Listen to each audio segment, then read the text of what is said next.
My advice to anyone looking to get into games or motion capture is just explore what it is you think you're interested in, see if you're really interested in it, and then just commit to it. If you want to become, let's say, a motion capture technician where you're like the one putting markers on and putting the helmet on and working on that equipment, I would just say, do it. The best thing you can do is get experience in whatever way or shape you can. Being passionate enough to look it up, being passionate enough to read all this stuff, to learn it, to go out, to understand it.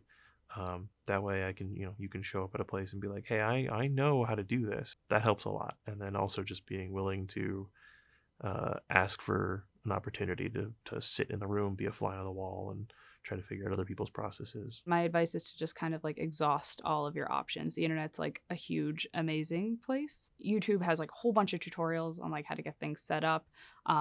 There's a lot of things you can just buy off the shelf now and get that set up in your own home. You don't even need like a big room. You could do it in a closet if you wanted to.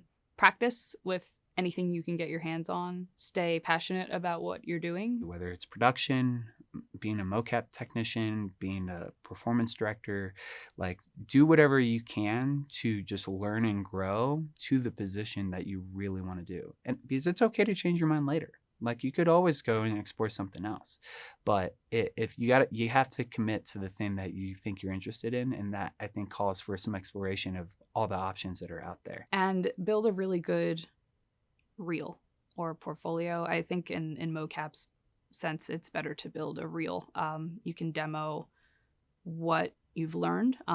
In my opinion, I think it's always good in reels to like see a need, fill a need.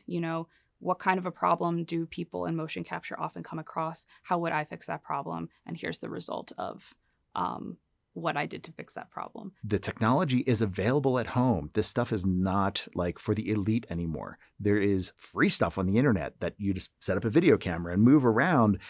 And just to show that, look, I did this thing in my basement and I made this character come to life and I figured out all these technical things, tells me everything I need to know about your personality.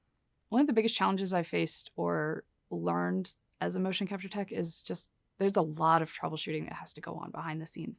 There's a lot of technology running all at once and they all have to be talking to each other. And sometimes it works great and sometimes it doesn't. So as a tech, you have to kind of go down the pipe and understand where things can break and what problems would be causing what other problems. There's an immense amount of knowledge and things that I've had to try to like speed run learning. There are things that I probably still don't know that I maybe should know. Once you practice and you get over those humps and face those challenges, it does get easier over time, makes you more resilient. A lot of this is bleeding edge. We have new tech that's being developed constantly out of outside sources that we're looking at, like, does this do what we want better? How do we learn it and how do we integrate it? One of the biggest challenges we have in motion capture is the lack of visual stimulation. So actors are on set looking at white walls effectively. And I'm saying, imagine, you're in a blizzard, or imagine that it's 115 degrees out. And we all have to go into that mental space and keep that in mind while we're performing and while I'm watching the actors work to make sure it's believable. The worst case scenario is you show up in the game and you're like, oh no, I forgot about that one element and it doesn't make any sense now.